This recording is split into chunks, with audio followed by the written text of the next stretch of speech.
26 травня, 1184-й день анексії Криму. В ефірі «Заман». Я Єлизавета Цереградська. Доброго ранку.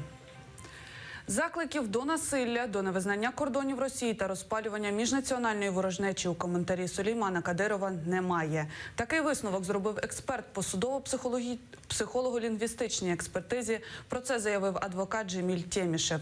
Сулейману Кадирову призначили ще судово-психіатричну експертизу. 5 жовтня минулого року окупанти порушили кримінальну справу над членами Меджліса кримсько-татарського народу Сулеймана Кадирова за сепаратизм. Нібито він закликав до порушення територіальної цілісності Російської Федерації на своїй сторінці у соцмережі. Його внесли до переліку екстремістів та заблокували банківські рахунки. Эксперт дал однозначный ответ о том, что в данном комментарии не имеется призывов, направленных на разжигание межнациональной розни.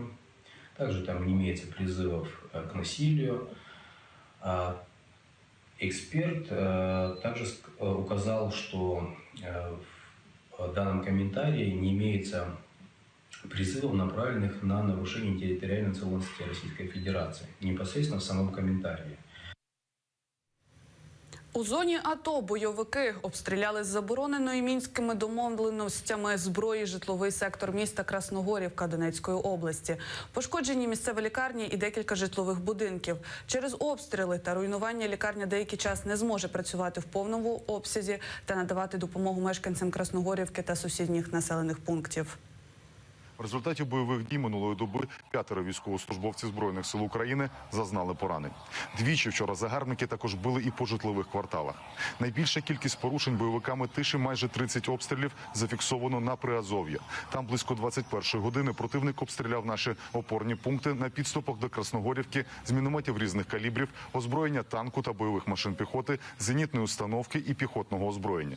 Під час цього обстрілу декілька ворожих мін влучили у житловий квартал неподалік міської лікарні.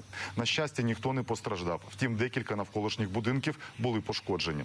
Цей же населений пункт бандити обстріляли під кінець доби зі 120-мм мінометів та потужних артилерійських систем калібру 152 мм. Наслідки обстрілу зараз з'ясовуються.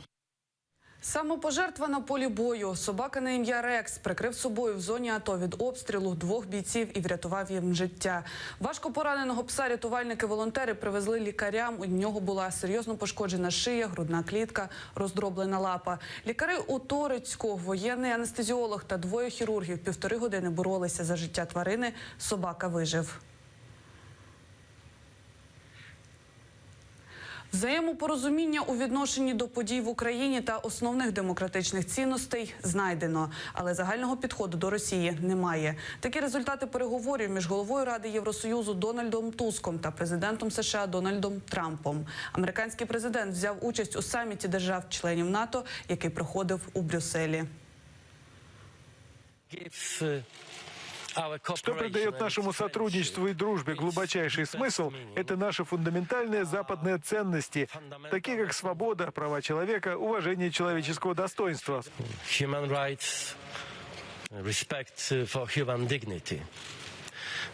Самая большая задача сегодня – это консолидация всего западного мира вокруг этих ценностей, а не только интересов. Боротьба за Крим. Конференція з такою назвою пройшла у Стамбулі в спільноті освіти, культури та стратегічних досліджень «Урал». Доктор економічних наук та громадський діяч Кутлук Каган Сюмер виступив з лекцією, який розповів не тільки про історію кримських татар, але й про сьогоднішній стан речей в окупованому Криму. Для багатьох учасників конференції інформація про переслідування корінного народу Криму була откровенням. Ми повинні розповідати про боротьбу кримських татар не тільки кримським татарам в діаспорі, але й іншим людям та організаціям в Туреччині. До окупації півострова ці конференції були про депортацію та боротьбу народу за повернення на батьківщину. Мабуть, з такими темами я вже виступив більше, ніж 1000 разів. Кожен тиждень ми присвячуємо якомусь тюркському народу. На подібних конференціях намагаємося розповідати слухачам про економічні та політичні ситуації цих народів на сьогоднішній день.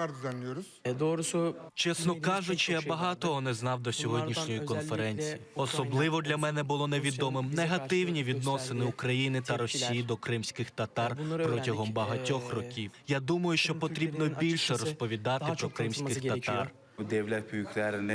До цієї конференції я не знав, що лідери кримських татар піддаються репресіям.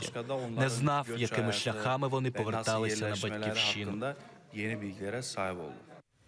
На 1 гривню планується підвищити вартість проїзду у київському комунальному транспорті. Про це сказав столичний мер Віталій Кличко на засіданні Київради. З 15 липня ціна на проїзд у метро та міській електричці становитиме 5 гривень, а в автобусі, трамваї, тролейбусі та фунікулері – 4 гривні.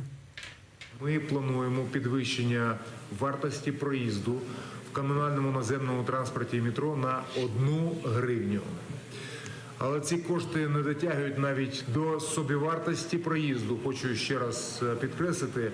Тому, щоб не класти весь тягар від підвищення цін на проїзд киян, частину цієї суми бере на себе місто.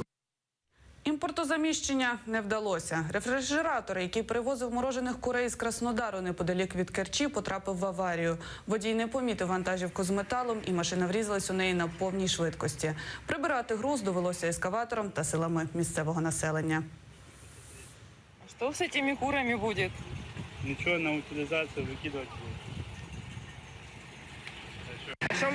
Молодчик, а что можно нагрести кур? Кому надо, вон грибут. Да они же, испорченные. Вон то люди... Они холодные. Ой, вот они. Это срев, они еще свежат. На цю годину це все. Ефір продовжить Гульсум Халілова та Лідія Полянська з програмою «Уян Халкем-Уян». Підписку на наш телеканал можна оформити на сайті АТР.